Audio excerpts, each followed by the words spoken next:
A gente vai falar sobre essa expectativa do encontro, tem muita coisa acontecendo no setor do agro brasileiro. Quem está com a gente aqui para analisar é o Celso Ricardo, que sempre acompanha. Eu também agora estou acompanhando o Celso na rede social dele, então ele está sempre lá botando coisas lá todo dia, sempre informando ao nosso produtor. Ô Celso, me fala aí, nós estamos combinados para falar do que? Era Trump mesmo? Trump e Lula? Foi isso? Ah, bem cá. Não.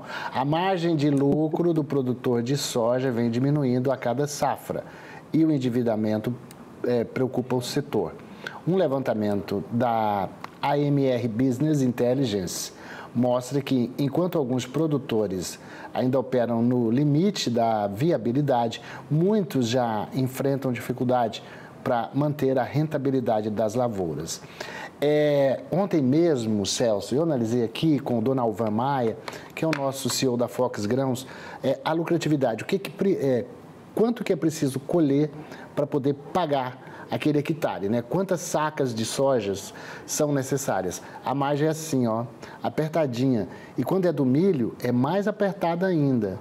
Então, nós estamos diante de um endividamento, de procuração, de tentativas de recuperação judicial, falta de crédito, juros altos, enfim, tem um pacote enorme de desafios pela frente.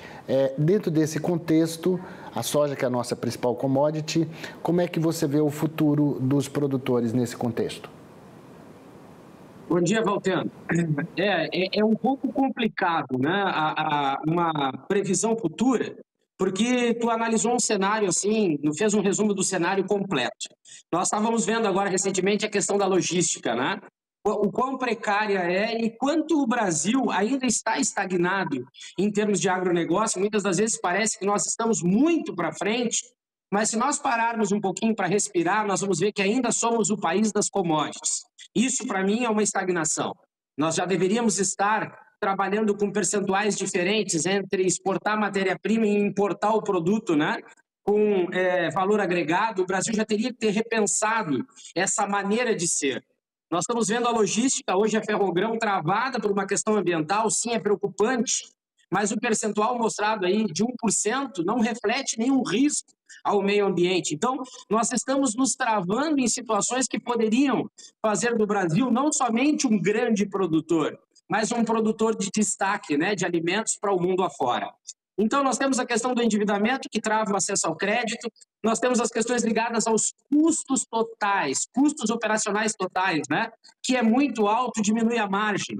E tu falou bem sobre a questão do crédito, né? O custo total do crédito hoje pode chegar a 40% ao ano e poucas pessoas estão atentas ou comentando isso, que tudo vai refletir aonde?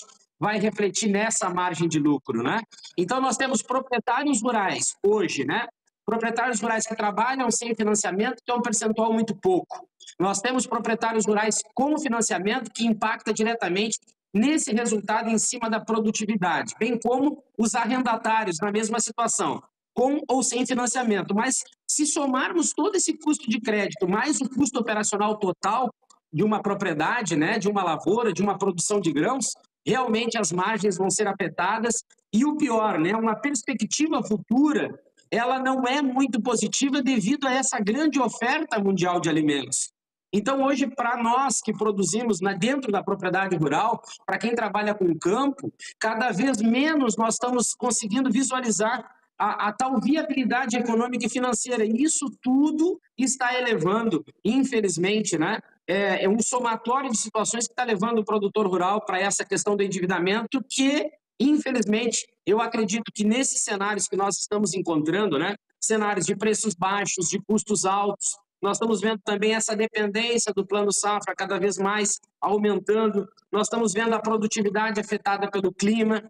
Essa questão da China para a soja brasileira é muito complicada, né? A China, que é o nosso maior destino hoje, comprando da Argentina, que por menor que seja o volume comercial entre os dois países, isso impacta diretamente no preço aqui dentro do Brasil, e isso vai diretamente acabar entre custo operacional efetivo, custo operacional total, né, que tem uma diferença, um está em torno de 5.700, quando nós somamos os custos totais por hectare da soja, ultrapassa os R$ 7.400, e quando nós comparamos hoje a média de sacas colhidas no Brasil, nós temos que pegar a média, né? Nós não podemos nos basear pela maior produtividade. 50 sacas por hectare a R$ 120, nós temos aí algo em torno de R$ 6.000 por hectare. Comparando com esse custo operacional total, a margem é negativa, Valteno. E, infelizmente, uma super safra hoje, ela só vem complicando ainda mais a vida do produtor de soja.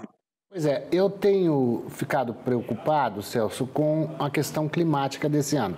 A gente estava muito otimista, com perspectiva de uma primavera mais chuvosa e tudo mais, mas eu conversando com os produtores de Mato Grosso, nós já estamos entrando lá na segunda semana de plantio parado. Você imagina 15 dias sem plantar? Você vai afetar lá na frente lá o milho safrinha. Então, quem mexe com campo, quem mexe com agro, pensa no futuro, não está pensando só aqui.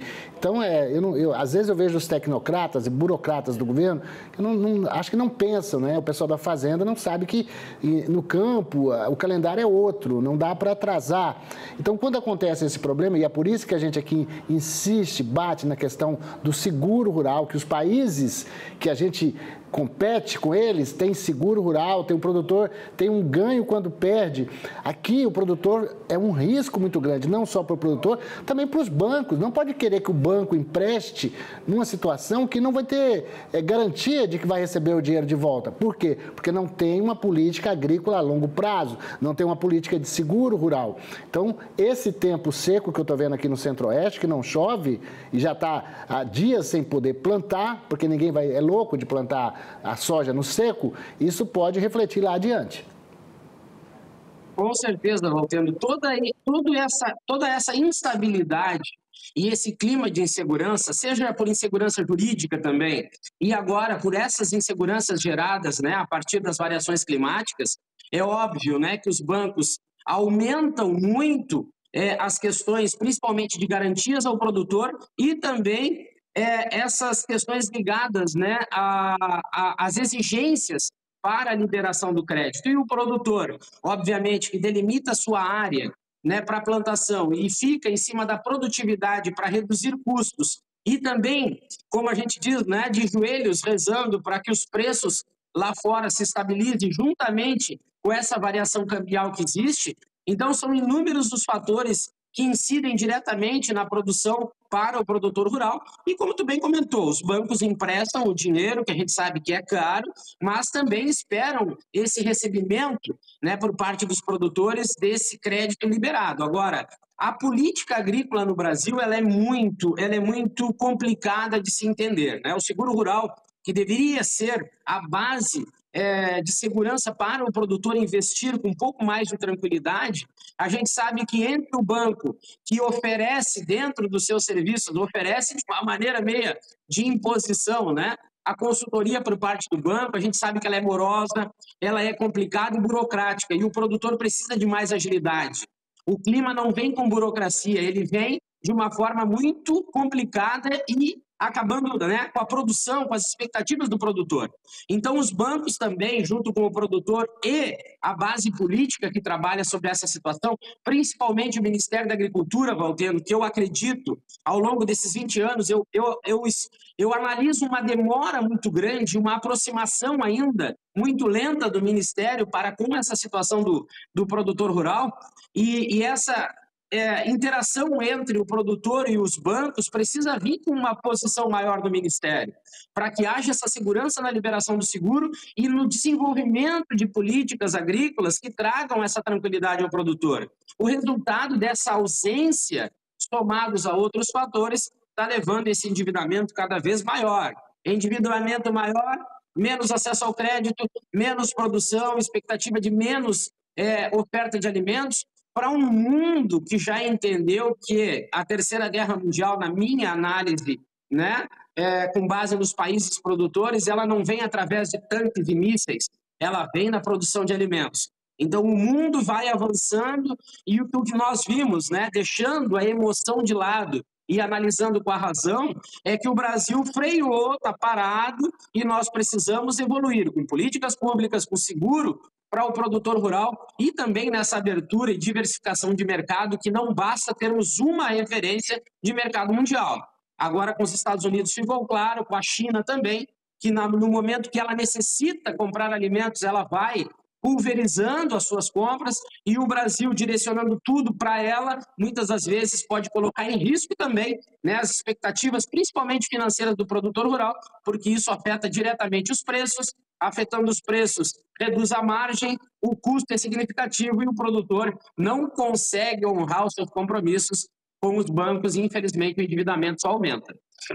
O capítulo dessa história a gente vai acompanhar hoje, logo mais à tarde, com o início do julgamento dos votos da Ferrogrão, lá no Supremo Tribunal Federal, que é a questão da logística que você falou.